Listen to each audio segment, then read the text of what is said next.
그래서 모든 전말적 설교를 12장까지 하고, 그러니 너희는 어떻게 살아야 되겠는가? 너희가 살아야 될 이 일상의 삶을 그냥 디만디만 옛날에 살던 것이 사는 게 아니라 그 진리의 말씀을 들었으니 이제 그 삶이 성도가 성도다운 그 삶을 살아야 된다. 성도가 성도다운 삶은 일단은 뭐냐? 1번 하나님 앞에 믿음을 가지고 살아야 되는 거예요. 하나님 앞에 믿음을 가져야만이 또 하나님이 기뻐하는 삶을 영전할 수가 있습니다. 그래 믿음을 가지고 하나님을 기뻐하게 만들고, 그리고 또 우러는 하나님을 사랑하고, 밑으로는 땅 위에서는 형제 사랑하기를 계속하라. 형제는 우리 형제에 대해서 조금 이렇게 단계를 만들어 본다면요, 형제는 나 외에 모든 사람은 다 형제다, 이렇게 그렇게 우리가 연결을 지으면 되겠습니다. 나 외에 모든 사람은 다 형제인데, 왜냐? 우리는 지금은 이 땅 위에서는 촌수를 가지고 나를 낳아준 부모는 부모고 또 자식은 자식이고 이렇게 촌수가 있는데요, 하나님 앞에 가면 촌수가 없어요. 우리 전부 다 아버지는 딸랑 한 분이시고, 그 하나님의 피조물인 우리 모두는 다 형제예요. 형제, 자매도 없어. 거기는 무조건 다 형제예요. 그래서 이렇게 형제의 이 개념을 우리는 영원한 그 방향에서는 그렇게 잡아야 된다, 그런 말씀입니다. 그래서 하나님 앞에는 다른 촌수는 없다, 다 형제다. 그 나라에 가면은 다 형제가 되고 그렇게 된다, 이런 말씀입니다. 근데 이제 여기서 이 땅 위에 살 때는 촌수가 있어요. 자기를 낳아준 부모한테 형제여, 아버지 보고 형제여 가면은 되겠나? 또 어머니 보고 형제여 가면 되겠나? 할아버지나 할머니를 보고 형제여 해도 되겠습니까? 안 되는 거야. 항상 이 어른을 잘 공경하고 어른을 잘 받들어 섬기는, 이것은 이 땅 위에 사는 날 동안에는 우리는 뭐 때문에 그렇게 해야 되느냐? 겸손해야지. 겸손하게 만드는 하나의 그러한 그 매개체 속에 그 중에 하나다, 이렇게 볼 수가 있겠습니다. 할렐루야. 그래서 이제 그러는데 이제 형제들이 있습니다. 형제는 종류가 한 3종류로 있어요. 가장 친하게 지내야 될 형제는 누구냐? 가장 친하게 지내야 될 형제는 한아버지 한어머니 속에서 나왔고, 그리고 다 같이 성령을 받았고, 요게 가장 친하게 지내야 될 형제입니다. 그런데 그 아버지 어머니는 하나인데 성령을 안 받았어. 그러면 그거는 2번째예요. 그러니까 실제로는 남이고, 그런데 예수 믿는 안에서 물과 성령을 같이 거듭나고 아버지 어머니도 하나이고, 이렇게 됐을 때 가장 1번이고, 그 다음에는 아버지 어머니에게서 같이 나오지는 않았지만 물과 성령으로 거듭나서, 실제로는 몸은 남이지만 물과 성령 거듭나서 예수의 피로 하나가 된 거. 부모로부터 형제가 되는 것은 육적인 피예요. 근데 성령으로 말미암아 하나 된 것은 그리스도의 피로 맺어진 형제요 자매이다, 이런 말씀입니다. 무슨 말인지 알겠죠? 그래서 항상 이 그리스도의 피로 맺어진 것을 1번으로 생각해야 되는 거야. 거기다가 한 부모 밑에서 태어났으면 그것도 아주 중요합니다. 그래서 그게 1번이고, 그 한 부모 밑에서도 안 나왔는데 물과 성령으로 거듭났는 것은 같이 거듭났어. 요거는 2번째 형제라고 보면 됩니다. 잘 알고 우리 삶이 그런 식으로 우리가 인정을 베풀고 살면은 살면은 그 삶의 질서가 분명하게 되지게 될 것입니다. 그리고 세 번째는 부모에게도 같이 나짓 안 하고 물과 성령도 나짓 안 하고 잠깐만. 부모에게는 같이 낳는데 물과 성령을 같이 거듭나지를 안 했어. 같이 거듭나지를 안 했어. 요거는 세 번째예요. 세 번째고 또 그러니까 불신자들도 불신자 형제를 잘 대접을 해줘야 돼.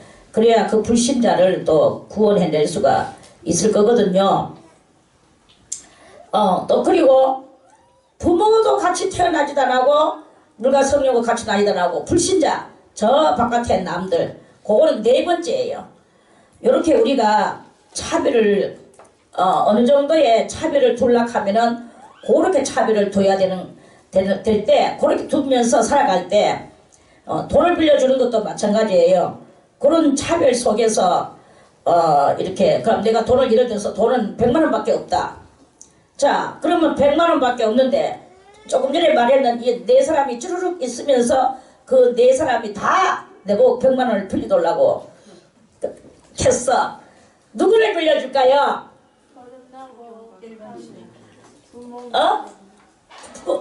물과 성령으로도 같이 거듭났고 또 한부모에서 태어나는 요 사람을 빌려줘야 되겠죠. 그런데 또 살다 보니까 참 그렇지 않을 때도 있더라. 예를 들어서 내가 뭐를 갖다가 이제 해가지고 누구를 주고 싶은데 뭐가 하나 있어서 누구를 주고 싶은데 내 형제는 예를 들어서 지금 그래 그 네 사람이 네 종류의 사람이 쪼르륵 돈을 빌리러 왔다고 가정을 하겠습니다. 그런데 내가 이렇게 보니까 그 네 종류의 사람 중에서 부모도 한부모에게서 태어났고 물과 성령으로 거듭나는 요 1번의 사람도 돈을 빌리러 왔고 또 물과 성령으로만 거듭나서 한 예수의 피로 맺어진 요 사람도 빌리러 왔어. 그리고 예수를 믿지도 않았는데 한부모에서 났어. 요것도 빌리러 왔어. 그런데 바깥에 같이 부모도 한부모 밑에 나오지도 않았고 물과 성령으로 거듭나지도 않는 이 불신자도 빌리러 왔어. 근데 여기서 이제 당연히 우리가 보통 이렇게 객관적으로 볼 때는 1번 사람을 빌려줘야 되겠죠. 근데 1번 사람은 어느 정도 빌리러 오기는 빌리러 왔는데 그건 지금 당장 필요해서 빌리러 온 거고 그 굳이 사람 정말로 못 사는 사람이 그 뒤에 뭐 3번이요 4번이요 이렇게 그 사람은 정말 못 살고 그 돈 빌려가도 갚을 가능성이 희박한 요런 사람도 있거든요. 그럼 우리는 보통 이 빌려가면 갚겠구나 하는 사람한테 빌려주는 경향이 많아요. 그런데 우리 돈 빌려주는 사람이 이제 항상 우리 신앙에 오늘 이 신앙생활을 하고 신앙생활의 일상적 삶을 살아가는 데에서 우리는 이제 살다 보면 온갖 일들이 이렇게 많이 이렇게 있습니다. 그리고 보통 보면은 돈을 빌려줄 때 어떤 마음으로 빌려줘야 되나 일단 내 자신부터 가늠을 좀 잘 해야 될 거라고 생각합니다. 그까지 역시 돈 많은 사람같이 말하는데 아무튼 빌려줘야 되는 상황입니다. 돈이라는 것은 내 손에서 나가면 다시 들어온다는 것은 그것은요 참 어려운 이야기예요. 돈 빌려주면 잘 안 들어옵니다. 그러니까 돈 빌려주는 사람은 어떤 마음으로 빌려줘야 되나? 이 사람이 못 갚을 가능성이 있을 때는 어떻게 되나? 요 사람은 갚을 가능성이 있구나. 갚을 가능성이 있는 사람한테 빌려주는 게 그게 보통 우리 육적 신앙 없는 사람들의 그런 인지상정이거든요. 근데 우리는 이런 인지상정에서 빠져나와야 된다 이거죠. 인지상정에서 빠져나오고 내가 빌려줄 마음이 없으면 아무도 안 빌려줘도 됩니다. 안 빌려줬다고 해서 뭐 죄짓거나 범죄하거나 그런 건 아니야. 내 것을 가지고 내 맘대로 하는데 뭐가 그게 죄겠습니까? 안 빌려줄 수도 있어. 그러나 또 내 마음에 그리스도 예수의 마음을 생각하고 빌려줘야 되겠구나 라고 생각을 할 때는 이 돈은 정령 날개를 달아서 내가 날려보내는 거다. 새 한 마리를 휙 날려보내는 거다. 요래 생각을 하고 돈을 빌려줘야 된다 이 말이에요. 다시 돌아오지 않아도, 돈을 다시 돌려주지 않아도 그 사람을 미워하거나 원망하거나 또는 고소를 해서 법적으로 가거나 이런 일을 벌리려고 생각을 하려고 하면 아예 빌려주지 말아라. 안 빌려주는 게 낫다. 안 빌려주고 죄 안 짓는 게 낫다. 이러한 말씀입니다. 이건 다 민수기에 있는 말씀이기 때문에, 민수기나 신명기에 있는 말씀이기 때문에 잘 들어놓으세요. 그리고 여러분들의 생활을, 사상을 그렇게 살아야 되는 거야. 그리스도인들은 남들하고 달라야 되는 게 바로 이런 점들이 달라야 된다. 이런 말씀입니다. 그래서 오늘 여기에는 이 13장은 제목을 꼭 치라고 말을 한다면 경천애인장이다. 이렇게 말할 수가 있겠습니다. 경천애인, 위로는 하나님을 경외하고, 그리고 아래로는 사람을 사랑하는 것. 애인, 이는 사람 인자고 애는 사랑의 자지요. 사람을 사랑하는 것이다. 자, 그래서 이 경천애인장이에요. 경천애인장에서 돈을 빌려주는데, 돈이 제일 가장 이제 우리들의 이 생활 속에서 여러모로 이렇게 활용되어지는 그런 이야기들이니까 그걸 이야기를 이렇게 들어서 잘 있는 이야기를 합니다. 우리는 여기서 하도 여러분들이 이제 말씀을 많이 들으니까 많이 정리가 됐는데요. 일반 다른 데에서는요 정리가 안 돼요. 돈 빌려주시는데 어쩔 수 없이 빌려줬다. 저 언제나 주는지 모르겠다. 안 주면 고소해줘야지. 이러면서 빌려주는 거는 안 빌려주는 게 나아요. 그러면 안 돼. 그거는 불신자들의 삶이에요. 만약에 돈을 빌려줬어. 그 사람이 안 준다. 안 주면은 어떻게 하나? 안 줘도 처음 빌려줄 때는 좋은 마음으로 도와주는 마음으로 활용시켜주는 마음으로 빌려준단 말이에요.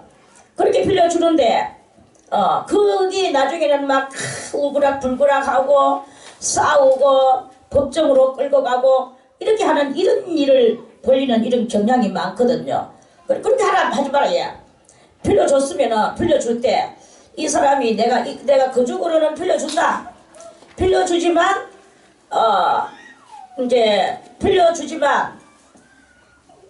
그쪽으로는 빌려주지만 속으로는 생각하기를, 만약에 이 사람이 돈을 못 주고 끝내 애를 먹일 때는 그때는 어떻게 하나? 내가 애를 먹고 있나? 나는 그거 가지고 애를 먹지 않아야 되겠다. 안 줘도 안 줬다는 이러한 마음을 갖지 말고 끊임없이 그 사람을 잘 되도록 위해서 기도해주고 그렇게 할 수 있는 이 마음이 있을 때 빌려주는 사람은 그런 마음으로 빌려줘야 된다. 이런 말씀입니다. 그래가지고 빌려주고, 그렇게 빌려주는데 그 중에서 이 아까 4종류의 사람이 주르륵 있었어요. 그런데 그 중에서 가장 지금 그 돈이 없으면은 일어날 수 없는 보면 알거든요. 이 사람은 어떤 이유에서 빌리고, 이 사람은 어떤 이유에서 빌리고, 이 사람은 어떤 이유에서 빌린다는 걸 알아요. 그럼 지금 그 돈이 꼭 있어야 되는데 없는 그 사람. 그러나 갚을 길은 참 희박하구나. 그거는 떨려주는 심정으로 그냥 빌려주는 거예요. 빌려준다는 말은 왜 빌려준다? 그냥 하세요. 할 수 있는 경향도 있기는 있어요. 그러나 그 빌려주는 경향은 무엇이냐? 그거는 하나의 교육적 그거예요. 돈을 빌리면 꼭 갚아야 된다. 이 정신을 만들기 위해서 빌려라는 단어를 쓰는 거야. 근데 그냥 그렇게 이거 그냥 해보이서 이러면은 사람들은요 또 의외로 저도 마찬가지고 공짜를 되게 좋아하는 게 있거든요. 공짜가 생기면 막 좋아가지고는 그 공짜 얻어가는 주제에 또 거기서도 좋은 거 하려고 막 보려고. 야, 대단합니다 인간들은. 그렇게 이런 인간들을 어떻게 다스리며 어떻게 해야 되겠는가? 이게 이제 바로 그리스도인들은 이 정신적으로 남보다는 어른 같은 삶을 살아야 된다. 나만 같이 동등된 삶을 살면 안 된다. 너와 내가 동료의 입장에서 사는 것이 아니고 어른이 돼서 모든 심지어 그렇다고 그것도 실제로도 너 난 동료야 뭐 영감님한테도 당신하고 내하고 동료야 이러면 안 돼요. 실질적으로는 공경하고 존경하고 이래 하지만 그러나 이 그리스도의 진리 높은 진리를 갖고 있는 이 높은 사상을 가지고 있는 사람은 높은 사상을 가지고 있는 사람답게 모든 매사의 이 삶이 일거수일투족이 우월한 삶을 살아야 된다 이 말입니다. 우월한 삶을 살아야 돼. 그래서 그 우월한 삶은 남을 누가 어린아이 보고 누가 도연이한테 도연아 니 때문에 그랬잖아 뭐 이렇게 원망하는 사람이 어디 있습니까? 그러니까 어른이면 어른은 원망 안 해. 어른이 이렇게 무슨 일을 하든지 어른은 원망이 없어요. 그리고 어른이면 어느 정도는 그래도 완전한 삶을 살도록. 권사님은 어쩌래 뭐 했어? 밤새도록 뭐 했어? 영감도 없으면서. 아이고 그렇구나. 기도를 해보다 했다 이 말이지. 할렐루야. 그럼 기도할 때는 기도를 많이 했으니까 설교 시간에 졸았단다. 된다 한다 그게 정말인지 아십니까? 아무튼 그러니까 이러한 도는 완전한 도이다. 완전한 도를 깨달는 사람은 그 완전한 도의 사람으로서 거기는 원망이나 시비를 걸거나 이런 것을 하지 않는단 말이에요. 늘 항상 어른이 모든 사람한테 어린 사람을 대할 때 사람과 진심으로 대하는 요런 형제 사랑하기를 계속하고 가는 것이 바로 요러한 행위를 계속하는 것이다. 이런 말씀입니다. 저 사람이 뭐 내한테 뭐 이렇게 했고 마음에 눈을 흘렸고 어쩌고 이런 오해를 하지 마세요. 그런 것은 다 동료들하고 있는 그런 천박한 삶에 들어가는 것이다. 누가 뭐 내한테 뭐 이렇게 했고 저렇게 했고 따지거나 이런 거는 다 그거는 어릴 때 하던 행시들이야. 이제 우리는 이 높은 신앙의 이 도의 사람이 됐으면 그 도의 사람답게 예수 그리스도가 우리를 위하여서 죽어 주셨는 그거 하나에 우리는 모든 것을 다 내놓을 수 있는 그런 사람이 될 수 있어야 되는 것이다. 그런 말씀입니다. 할렐루야. 자, 그러면서 이제 삶이 어떠냐? 일상의 삶이 일상의 삶이 손님 대접하기를 잊지 마라. 손님 대접하기를 잊지 마라. 이 성경에서는 복받는 문제를 가지고 이로써 부지 중에 뭐야? 부자는 아니 부자고 지는 알지자예요. 알지 못하는 중에 천사들을 대접한 이들이 있었느니라. 그건 뭐 아브라함과 롯이죠. 당연히. 그리고 또 뭐 그 밖에 등등 있겠지. 일단은 제일 대표적으로 그 사람들입니다. 그런데 요거는 이제 히브리 기자가 성도들을 키우기 위해서 안간힘적으로 복에 대해서 언급을 복받게 하기 위해서 사람들은 복받는다 하면은 그 일들을 하거든요. 그런데 저는 여러분들에게 이렇게 말해주고 싶어요. 복이 중요한 것이 아니다. 내가 그냥 해야 될 일이기 때문에 해야 되는 것이다. 해야 될 일은 뭐냐? 손님을 항상 대접하기를 잊지 말아라. 그래서 손님 그럼 다 손님이다. 오늘도 나갔다 들어온 우리 식구들도 하나의 손님일 수도 있고. 이게 뭐냐? 이게 바로 애인이다. 애인. 사람을 사랑하는 방법이다. 그래서 오늘은 이제 사람 사랑하는 방법을 이제 왜 사람을 사랑해야 되나? 위로 하나님이 계시기 때문에 하나님을 경외하다 보니 하나님은 눈에 잘 안 보이고 그 하나님은 내 마음속에 경외감으로 남겨놓고 그리고 나서 하나님을 사랑하는 그것으로서 이제 이렇게 그 믿음을 가지고 사람들을 사랑하고 그 대접하는 것을 잊지 말아야 될 때, 그게 바로 그거를 이 히브리 기자는 우리들한테 이제 요구를 하고 계신다 그런 말씀입니다. 자, 살다 보면 온갖 일들이 다 있어요. 어떤 이제 예를 들어서 감옥에 갇힌 사람이 있다. 뭐 꼭 감옥에만 갇혀 있는 게 아니라 뭐 환자가 돼서 침대에 들어넣어서 꼼짝 못하고 나가지도 못하고 있으면 그것도 침대에 갇힌 것이 되는 거예요. 그러니까 한마디로 꼭 뭐 갇혀 있는 것만 말하는 게 아니라 남의 안 된 것을 이렇게 보면서 그 안 된 것이 아이고 저 사람은 저렇구나 저 사람이 저렇구나 이렇게 바라보는 눈을 버리라 이거야. 그런 눈이 아니라 그런 것을 보면서 내가 그렇게 가지고 있다면 어떻게 되겠는가. 그래 자기도 여기 먼저 우선 누가 먼저 갇힌 자라가 먼저 나오는 게 아니고 이 글자 속에 자기도 함께 갇힌 것 같이 이게 먼저 앞장섰죠.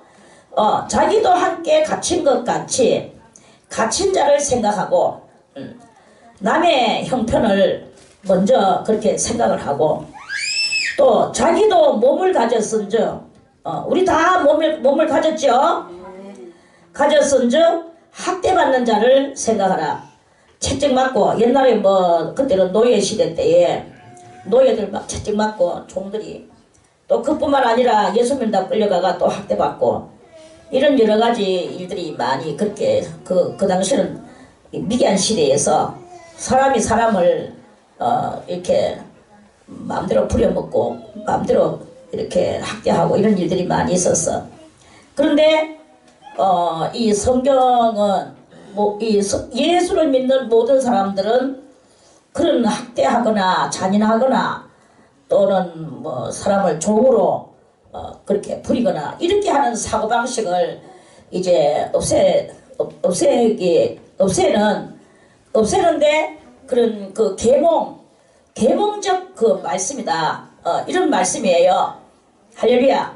그래서 사람의 이 사고를 종을 부리는 사고가 아니라 그 모든 사람을 다 동등하게 사랑할 수 있도록 그래서 이 뭐 저 공산주의가 공산주의 사람들이 뭐 혁명 하는데 그 혁명이 뭐냐 하면은 평등적 혁명을 말하거든요. 평등적 혁명을 말하지만 거기에서 정말로 평등이 있느냐? 없어요. 거기도 말도 그래요. 같은 사람들끼리는 동무, 김동무, 이동무 이렇게 말합니다. 그렇지만 조금 높은 사람한테는 어떻게 말하는 줄 아세요? 동지라고 불러요. 김동지, 이동지 이랍니다. 그러니까 높은 사람한테는 동지라고 하고 그 평등한 사람한테 동무 그게 어떻게 평등이 제도상 될 수가 없는 것을 그걸 말하는 거죠. 그런데 이 성경은 예수 그리스도의 그 사랑으로 말미암아 우리 모두가 다 이 평등한 여기는 이득도 없고 또 손해 볼 그런 것도 아니고 오직 그리스도의 그 희생적 사랑으로서 평등을 유지하려고 하는 요게 바로 이 말씀 속에 이렇게 들어있지 않느냐 하는 그런 말씀입니다. 그래서 모든 사람을 애연하게 사랑을 하되 애연한 사랑을 하라. 이게 불쌍히 여기고 그 애연한 사랑을 하라. 이러한 그 말씀입니다. 할렐루야. 그래서 여기서 이렇게 볼 때 인간평등 한마디로 홍익정신을 그것을 이 속에 그 정신이 이 속에 담겨져 있는 그러한 그 뜻의 말씀이다. 그런 뜻입니다. 할렐루야. 자, 그러면서 또 이제 우리 대소사가 또 있어요. 대소사 크고 작은 어떤 일들 이런 이야기입니다. 그러면은 대소사에서 가장 큰 대사는 뭐냐? 모든 사람은 혼인을 귀히 여기라. 혼인을 귀히 여기고 혼인을 귀히 여기라는 뜻은 그 결혼을 했으면 결혼했는 그 결혼이 얼마나 귀중한가. 그 자기는 뭐 나는 이거 귀중하게 생각하지 않아. 그거는요 하나님 앞에 오만 불손한 행실입니다. 그 혼인을 했으면 자기한테 주어진 그 사람을 끔찍이 사랑해야 되는 것은 의무예요. 그래서 이게 바로 귀히 여기고 그런 말씀입니다. 자기가 결혼했는 사람을 사랑하지 않는 결혼을 했다고 그것을 가지고 막 이렇게 하면은 그거는 하나님 앞에 하나님을 모독하는 그런 것이다. 혼인을 귀히 여기고 침소를 더럽히지 않게 하라. 자기가 결혼했는 오직 그 사람만 같은 이 침소를 사용하는 거지. 그렇지 않고는 그게 더러워지게 되는 것이다 하는 말씀입니다. 그 성경은 분명히 말씀하시기를 음행하는 자들과 간음하는 자들을 하나님이 심판하시리라. 분명히 이렇게 말씀하셨어요. 음행하는 자들과 간음하는 자들을 하나님이 심판하시리라. 심판하시리라 하는 것은 그건 지옥 간다는 뜻이에요. 지옥 가는 기고 지가 지 아무리 잘났다고 어쩌고 저쩌고 해도 그건 지옥 가는 거예요. 그러니까 자기들의 이 배우자를 귀중히 여기고 그 귀중히 여기면서 그 삶을 살 때 그럴 때 그 자식들이 잘 되고 그 집은 고귀한 집으로 가문을 일으키게 가문을 만들어 나가는 이런 고귀한 역사가 일어나게 되는 것이다 하는 그런 말씀입니다. 그래서 평등사상 3절에는 평등사상 4절에는 결혼해서 이 모든 그 깔끔한 이성관계를 여기서 두 번째로 말씀을 했어요.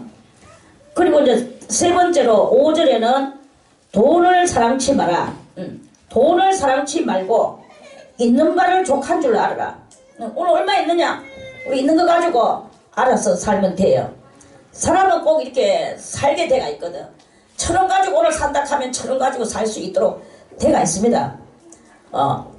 옛날에 뭐 아무것도 없어도 그 뭐 소나무 껍데기 삐끼 먹고 살고 뭐 정말 참 또 정말 아무것도 없어도 어떤 할머니 그 100살 다 돼가는 할머니 옛날에 그 할머니는 막 공주같이 살았는데 자기 집에 콩나물을 따듬는데 콩나물 따듬는 것도 저거 지금 부자니까 콩나물을 누구한테 따듬으라 하는데 또 아무것도 없는 사람한테 그러면 이 아무것도 없는 사람이 콩나물을 따듬어줘. 돈을 주느냐? 돈도 안 줘요. 근데 뭐를 주느냐? 콩나물을 싹 대신에 콩나물을 이렇게 콩나물 뿌리가 긴 거 그거 잘라내는 거 그 콩나물 뿌리 잘라내는 거 그 뿌리를 얻어간대요. 그거를 그 뿌리를 갖고 가기 위해서 남의 콩나물을 온전히 따듬어 주고 있는 게야. 따듬고 뿌리가 갈라고. 그리고 그 뿌리를 가져가서 씻어서 아들하고 쌀 한 주먹 넣고 그걸 삶아 물을 많이 넣고 그래 죽을 끓여. 그리고 아들하고 먹어요. 이렇게 아무것도 없는 속에서도 다 살게 돼가 있어요. 근데 사람들이 이제 그게 이제 고생이라 그렇게 살기 싫어하니까 자꾸만 돈 하면서 돈 하다가 막 나중에는 막 욕심이 나가지고 훔치고 막 이런 범죄를 저지르고 이건 다 뭐냐? 지옥 갈 행실이다. 가늠하는 사람들만 지옥 가느냐? 이런 도둑질 하는 것도 지옥 간다. 돈을 사랑치 말고 우리는 있는 바를 좋게 여겨라.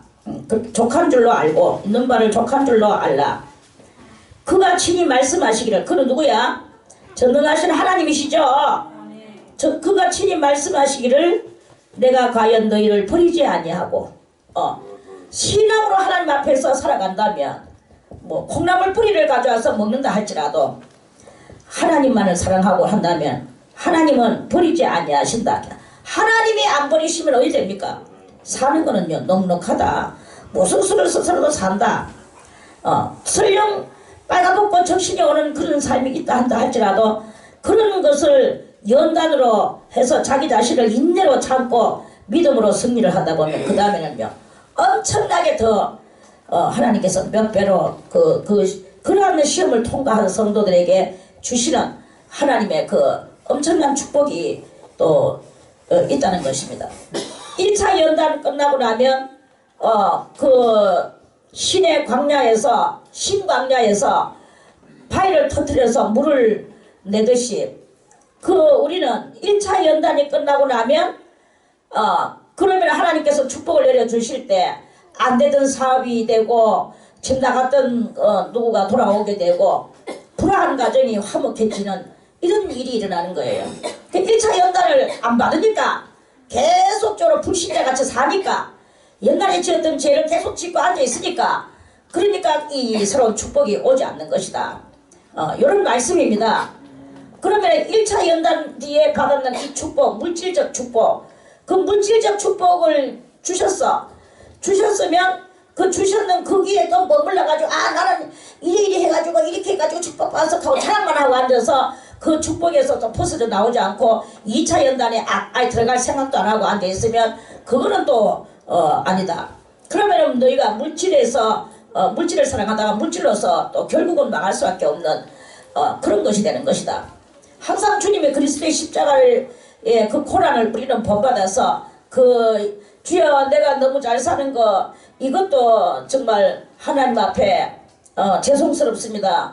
내가 이 주님의 십자가의 고난에 동참하기 위해서 이런 것을 다 이 좋은 것들을 거둬가 주십시오. 이렇게 한다면 주님께서 거둬 가셔요. 정말로 눈 깜짝할 거둬 가셔. 거둬 가시지만 더 엄청난 신령한 경지에 들어가게 되고 많은 진리의 참도를 깨닫고 그 참도 속에서 그 인내를 가지고 살지만 그렇다고 해서 뭐 어둠으로 가거나 뭐 구어 댕기거나 이러지는 않아요. 점점 더 이 고상한 정신을 가지고 고명한 신앙의 모습을 하면서 이렇게 나아갈 때 그 2차 연단 이후에 오는 그런 엄청난 또 하나님의 여러 가지 축복들이 또 내려오죠. 더 영적으로 더 높아지고 현실적으로도 더 고귀한 많은 사람들에게 도리어 존귀스러운 삶을 사는 이러한 일이 일어날 것이다 하는 그런 말씀입니다. 이것을 잘 깨닫고 그래 아까 명준이 왔구나.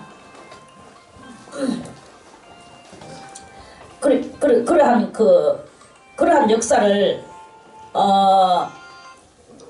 일으키는 것을 우리는 이러한 진리가 있다라는 것을 명심하시기를 바라겠습니다. 명심하고 그 믿음을 가지고 살아가기를 바라겠습니다. 할렐루야. 돈을 사랑치 말고 있는 바를 족한 줄로 알라. 그가 친히 말씀하시기를 전능하신 하나님께서 친히 말씀하시기를 내가 과연 너희를 버리지 아니하고 과연 너희를 떠나지 아니하리라 하셨느니라. 돈을 사랑 안하고 하나님만을 오로지 사랑한다면 그럼 이사야 선지자도 그렇게 말씀했죠. 너희가 불 가운데로 지날지라도 불이 너를 삼키지 못할 것이고 물 가운데로 건널지라도 물이 너희들을 침몰하지 못할 것이다. 그렇게 말씀하셨죠. 그러니까 어떤 환난과 역경 속으로 간다 할지라도 하나님은 우리를 지켜주시고 보호해 주신다는 거예요. 다같이 가슴을 치며 하나님 믿습니다. 주님만을 사랑하겠습니다. 주님의 뜻만을 깨닫기를 원합니다. 깨달아서 실천하기를 원합니다. 그렇게 되기를 바라겠습니다. 할렐루야. 그러므로 우리가 담대히 가로되 주는 나를 돕는 자신이 내가 무서워 아니하겠노라. 사람들은 자꾸 내가 이거 가지고 물 거 없이 어떡하노, 다 날아가면 어떻게 하노, 이런 생각들이 많거든요. 믿는 사람은 그런 생각 안 합니다. 뒤에야 의되든 말든 하나님이 절대로 그렇게 하지 아니하실 거라는 것을 굳게 믿는 거예요. 믿을 때 믿고 하나님 앞에 기도를 하세요. 기도를 하면 주님께서 이렇게 응답으로 주시고 선지자의 선지의 영으로 선지자의 영으로 임하시는 거예요. 저도 옛날에 하나님 내가 이렇게 장차 이렇게 사는데 남의 집에 이렇게 돌아다니면서 살면 사람들이 나를 싫어하면 어떻게 할까요? 내 같은 거하고 한 집에 살기를 싫어하면 어떻게 할까요? 걱정하지 말라. 너를 너무 좋아해서 갈까봐 도리어 겁을 낼 것이다. 아 정말로 현진에 그렇게 됐어요. 집주인이 내 이사 가려고 하니까 와 내가 잘못해서 이사 간단 말이야 왜 간단 말이고 효세요 막 하면서 막 이제 못 가게 그 나중에 막 성질까지 내면서 이사 갈 때 나오지도 않아요. 너무 성질 나가 자기 가지 마라 한데 간다고 나는 다른 집으로 가야 되는데 저 집에서 꼭 살아 이거야. 그러면서 저를 또 이렇게 좋아하더라고요. 그 남의 집에 또 이렇게 다니다 보면 옛날에 또 부뚜막이 이렇게 있었거든. 저 부뚜막이 저렇게 높은데 저 부뚜막 때문에 어떻게 할까? 남의 집을 그렇다고 두들겨 부숴가지고 부뚜막을 낮게 만들 수도 없고 저걸 어떻게 할까요? 주님 하면서 그러면 걱정하지 마라. 네가 그렇게 댕길 때는 부뚜막이 만들어진 부뚜막이 나와서 자기한테 알맞게 해가 다 나온다. 맞추는 대로 나온다. 이러시더라고요. 그게 무엇일까? 그런 것이 나면 얼마나 비싸겠나? 그 비싼 것을 내가 무슨 수로 감당을 한단 말이야. 차라리 집을 사는 게 낫지. 이랬어요. 그런데 또 세월이 흘러가 보니까 싱크대라는 것이 나왔어. 싱크대 내가 딱 맞도록 해가지고 또 우리 또 그러니까 집을 지었죠. 그래가 살았어요. 그래도 여러 가지로 뭐 걱정하지 말아라. 네 설거지하는 기계도 나올 것이다. 뭐도 나올 것이다. 다 나온다는 것. 빨래하는 기계도 나올 것이다. 밥하는 기계도 나온다. 그렇게 많이 나오면 뭐합니까? 그거 엄청난 비쌀 건데 내가 무슨 돈이 있습니까? 걱정하지 말아라. 사는 네가 살 수 있는 방법도 나온다. 방법이라고 무슨 방법일까? 그때는 정말 몰랐어. 그래가지고 뭐 이렇게 살다 보니까 그게 방법이 뭐냐 월부라. 그래가지고 제가 또 월부쟁이 아닙니까? 물건만 있으면 다 월부러 사. 돈이 다 갚을 때쯤 돼 물건이 이러면 그 빠사져. 그러면 또다시 월부러 사야 돼. 김성의 인생은 월부 인생인가? 그래가지고는 월부로 막 이제 이렇게 살면서 참 하나님께서 때가 되면 물도 씻어 먹는 때가 올 것이다. 주여 고춧가루 씻어 먹지도 못하고 물도 씻어 먹지 못하는 게 이게 인지상정인데 무슨 물을 씻어 먹는단 말입니까? 그랬어. 그것도 알고 보니까 정수기가 나오대. 그리고 물 씻으면 물을 씻는 거야. 할렐루야. 아멘. 그러니까 염려하는 대로 주님이요 또 뭘 주시나 응답을 주셔요. 걱정하지 말아라. 이렇게 될 것이다. 이렇게 될 것이다. 이렇게 될 것이다. 저는요 그런 예언을 다 받고 살았어. 받았지만 또 거기 다 먼 나라 이야기인 것 같이 그건 달나라에나 별나라에나 있는 것 같이 그랬어. 그런데 그것이 현장에 나에게 이렇게 오면서 이렇게 달나라 현장에서 이렇게 살고 있습니다. 아는 살, 네 아랫돌이 홀랑 벗고 자꾸 돌아다닐래? 빨리 너가 아빠 옆으로 와라 했다. 나중에 저래 놓으면 밤에 되면 또 기침을 한다 하기. 빨리 너가 아빠 옆으로 와라. 그래 이제 그래서 그렇게 그러는데요. 내만 그렇게 되는 그것이겠습니까? 하나님께서는 사랑하는 자 모두에게 다 그렇게 예언을 주고 예시도 주고 그 예언을 이루어 주시고 그렇게 이루어 주십니다. 그래서 그 예언됐던 것들이 다 그것이 저희 눈앞에 이루어졌어. 여러분도 오래 살아가기를 바라겠습니다. 염려하지 말고 하나님 앞에 나의 근심을 털어놓으세요. 주여 나의 근심은 이것입니다. 나의 근심은 이것입니다. 나의 근심은 지금 이렇게 되는 것이 나의 근심입니다. 그걸 내려놓으세요. 그게 바로 우리들의 일상신앙생활 속에 그 역사하시는 하나님의 그 하나님의 역사입니다. 할렐루야. 떠나지 아니하리라. 과연 다같이 과연 나를 떠나지 아니하리라 하셨느니라. 그러셨어요. 뭐가 걱정입니까? 주님께서 함께 하신다면 아무것도 걱정할 게 없어. 괜히 죄만 짓지 마세요. 죄를 안 짓고 하나님을 사랑하면 이 일상 삶 속에 주님이 그 일상 속에 역사하신단 말입니다. 그러므로 우리가 담대히 가로되 주는 나를 돕는 자시니 내가 무서워 아니하겠노라. 다같이 우리가 주님이 나를 돕는 자시니 나는 생활 속에서 삶 속에서 일상의 순간 속에서 무서워 아니하겠노라. 내가 무서워 아니하겠노라. 아니하겠노라 뭐예요? 결심이죠. 무서워 아니하겠노라.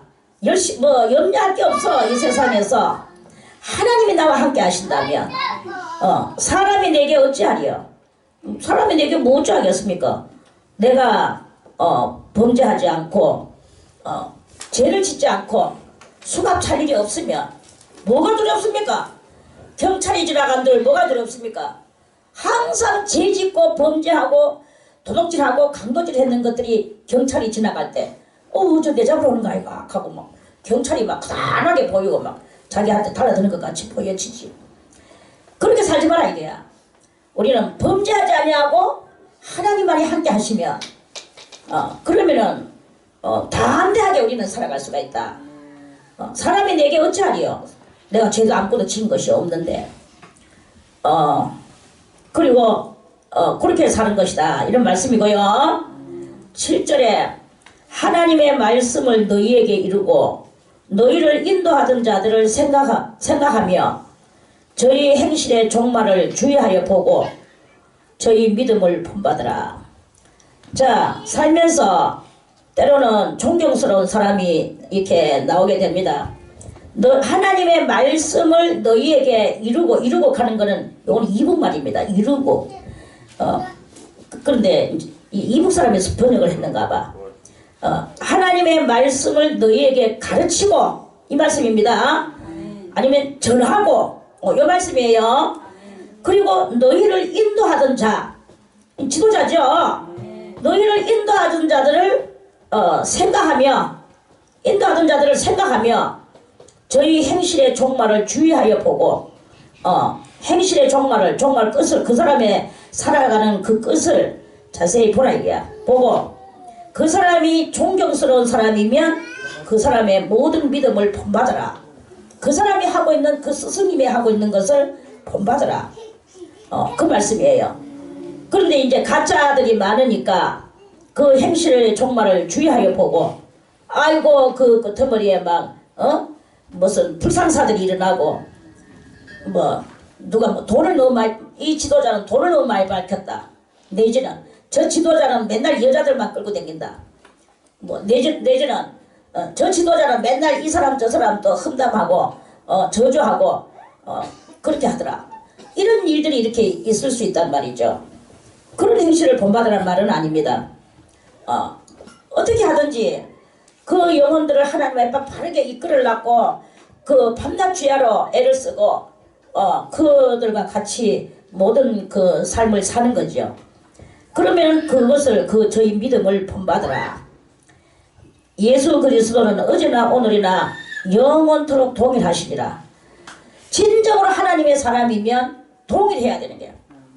어제도 오늘도 동일 똑같아야 된다 이게 하는 행실이. 변덕스러워서 오늘은 헤헤하고 사람이 제법 많은 양 떠들다가 내일은 또 빽하고 빽빽하고 또 이렇게 하고 그거는 그리스도의 사람의 행실이 아닙니다. 그리스도인들은 변덕이 없어야 돼. 변덕이 없어야 되고 늘 항상 만약에 그 지도자가 조금 뭔가 지금 비틀져가 있구나. 그럴 때 그 괜찮은 지도자가 그럴 때는 겁을 먹어야 돼요. 겁을 먹고 내가 뭘 잘못했는갑다. 그러니까 저 지도자가 저러는가 보다. 내가 뭘 잘못했을까? 그래서 자기 자신을 곰곰이 들여다보고 회개하려고 노력하고 이렇게 하는 이게 필요하다. 그걸 겁을 먹어야 되는 것이지. 그런데 좀 변덕이잖아 이렇게 해버리면 그는 정말로 뭔가를 분별할 줄 모르는 어리석은 짐승과 같은 미련한 그런 행실이다. 이런 말씀입니다. 할렐루야. 아멘. 이게 바로 우리의 이 삶이에요. 여러 가지 다른 교훈에 끌리지 말라. 많은 것을 알라고 노력하지 말아야 이게야. 항상 단순한 믿음을 가지고 단순하고 순진무구하게 믿어야 되는 게 여러 가지 다른 교훈이라는 것은 온갖 인학 철학 무슨 박학다시 가다고 하나님 앞에 더 잘 믿는 것은 절대로 아닙니다. 아무것도 몰라도 이 순진한 믿음을 가지고 끝내 그 한마디 들었는 말을 끝내 지키고 있다면, 다른 거는 몰라서 못 지키고 있다면 많은 것을 지켰는 그 사람보다도 더 나을 것입니다. 그래서 더 많은 이렇게 알라고 노력할 필요도 없어요. 여러 가지 다른 교훈에 끌리지 말라. 마음은 은혜로서 굳게 함이 아름답고, 마음 은혜로서. 은혜라는 말은 뭐예요?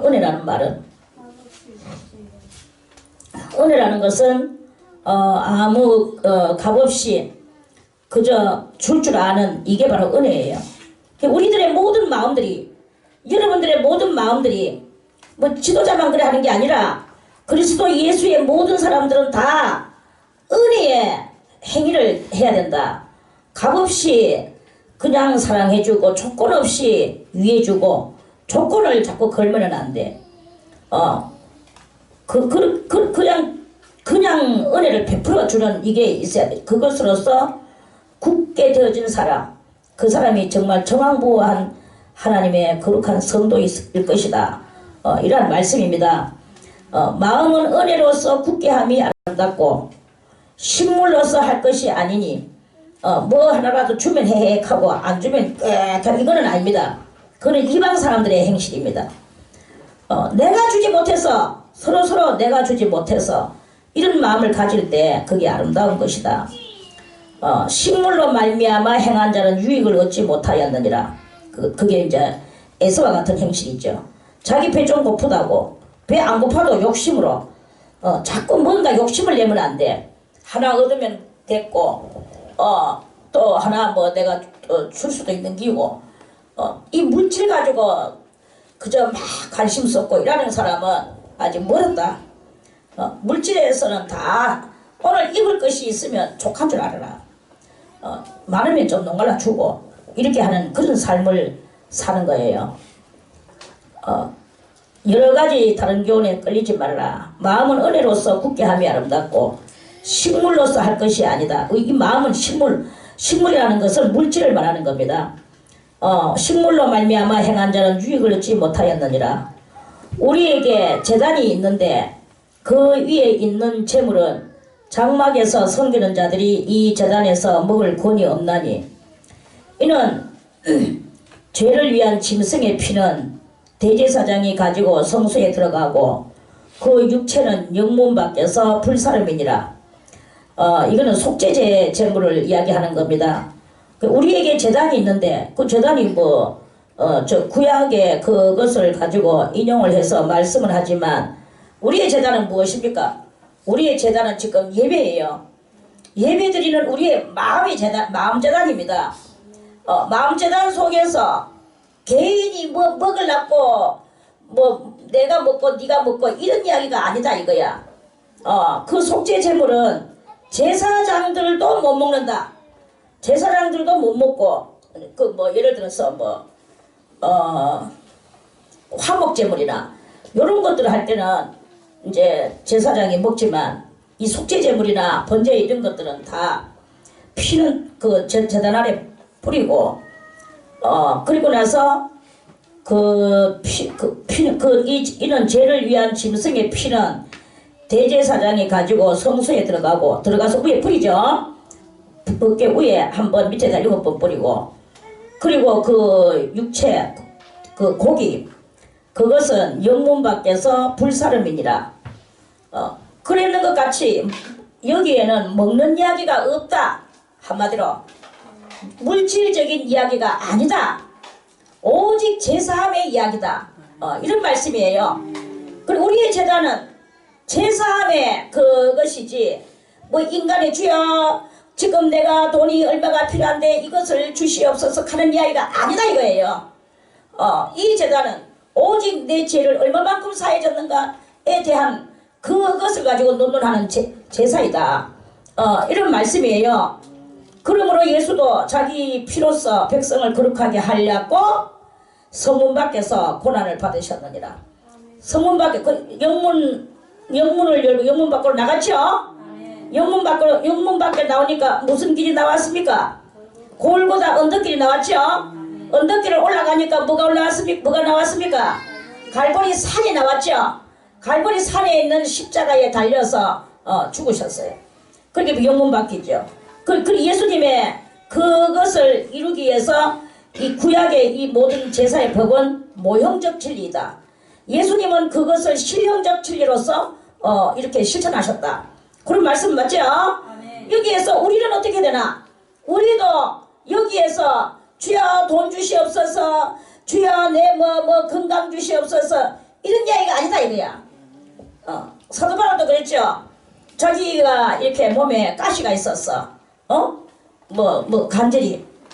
그러니까 얼마나 그 사람이 살면서 참 이게 할 짓이 아닌 거야. 그래서 하나님 앞에 3번 기도를 했대요. 3번 기도하니까 하나님께서 뭐라고 말씀하셨노? 네 받은 바 은혜가 족한 줄 알아라. 이렇게 하나님도 참 무정하실 때는 엄청나게 무정하셔요. 사도 바울한테는 네 받은 바 은혜가 족한 줄 알아라. 이러시고, 모세를 보고는 너는 가나안 땅에 못 들어간다. 그래 피스가사에서 죽어라. 이래 하시고, 주여 나도 건너가게 하소서 하고 했지만 시끄럽다, 개태했다, 그만하면 족하다, 이래 버리는 거야. 이렇게 그렇게 하시는 거예요. 우리가 거기서 무정함을 느끼고 하나님 너무하시다 힝 하고 돌아앉아가 어쩌고 저쩌고, 그거는 이러한 정말로 참 속되며 저소한 그러한 행실을 하나님 앞에서 우리는 하면 안 된다. 우리도 강건한 신앙의 모습을 가지고 모든 사람에게 너그러운 마음을 가지고 넉넉한 마음을 가지고 넉넉하게 그렇게 행하며 살아야 되는 것이다. 그런 말씀입니다. 그런즉 우리는 그 능력을 쥐고 영문 밖으로 그에게 나아가자. 그래서 우리 삶에 많은 능력들이 있습니다.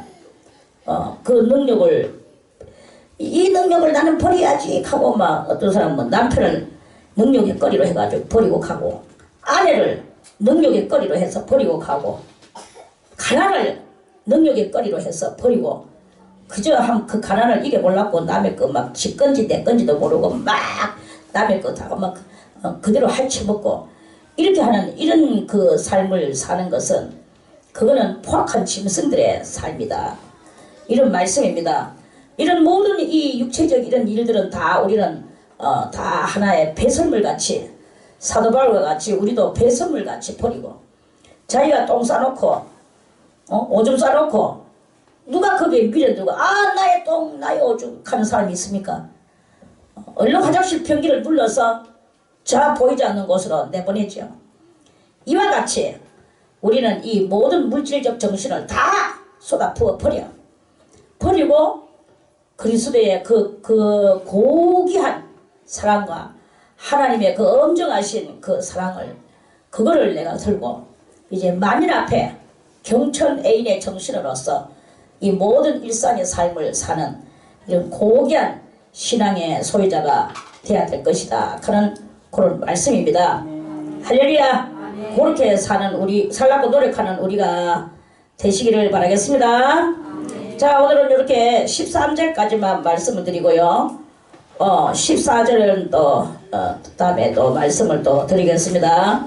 그래서 이러한 그 신앙만이 하나님 앞에서 이 고귀한 신앙생활이고, 또 그 어디 가도 빠질 수 없는 정말 참 그 매력 넘치는 그런 삶이지 않겠는가. 여기에 우리의 모든 그 주력을 다해서 그런 고귀한 성도가 되려고 노력하고, 저속하게 살던 모든 것들은 다 버리는 그런 우리 모두가 다 되시기를 바라겠습니다. 할렐루야. 자, 오늘은 여기까지만 하고요. 다음에 14절부터 또 말씀을 드리겠습니다.